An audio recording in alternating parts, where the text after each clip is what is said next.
आज के वीडियो में आधुनिक मानव पर टिप्पणी लिखना बताएंगे। चलिए शुरू करते हैं।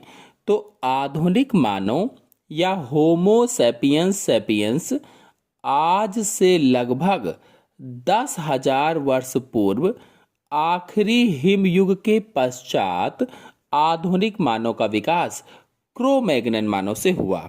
देखो, आधुनिक मानव का मतलब है वर्तमान मानव। तो कहा गया है कि वर्तमान मानव का विकास लगभग 10,000 वर्ष पहले हुआ, ये कहा गया है। और बोला गया है कि आधुनिक मानव का विकास क्रो-मैग्नन मानव से हुआ, यानी लगभग 10,000 वर्ष पहले आधुनिक मानव का विकास क्रो-मैग्नन मानव से हुआ, ये बात कही इन्होंने।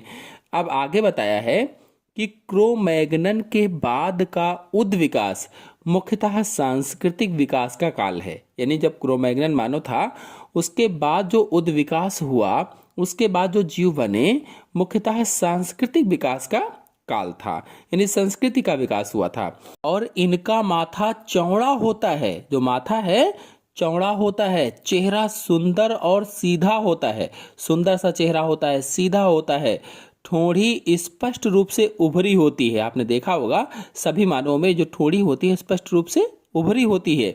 कपाल गुहा का आयतन 1450 सीसी होता है। अगर कपाल गुहा के आयतन की बात की जाएगी तो 1450 सीसी होता है। ये कृषि तथा पशुपालन करते हैं, खेती करते हैं और पशुओं को भी पालते हैं। तो कृषि और पशुपालन कहा गया है कि करते हैं।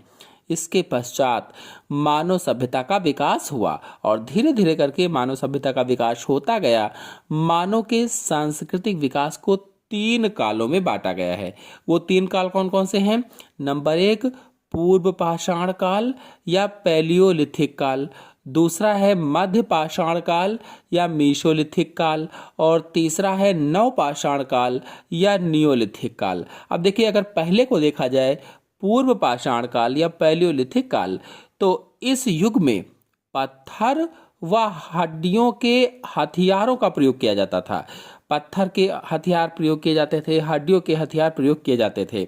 और अगर मध्य पाषाण काल की बात करें तो जंतुओं को पालतू बनाने का युग था। इसमें जंतुओं को पालतू बनाया गया था, पालते थे जंतुओं को, और मानव ने पढ़ना व लिखना भी सीखा था। यानी जो मानव था, आधुनिक मानव, वो पढ़ना लिखना भी सीख रहा था और कृषि भी प्रारंभ कर दी थी, खेती भी प्रारंभ कर दी थी।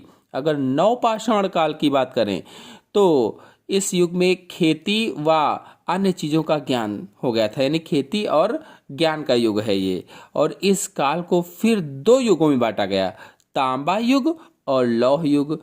और जो लौह युग है ये आज का युग कहलाता है। तो आशा है आधुनिक मानव पर टिप्पणी आपको अच्छे से समझ में आ गई होगी। धन्यवाद।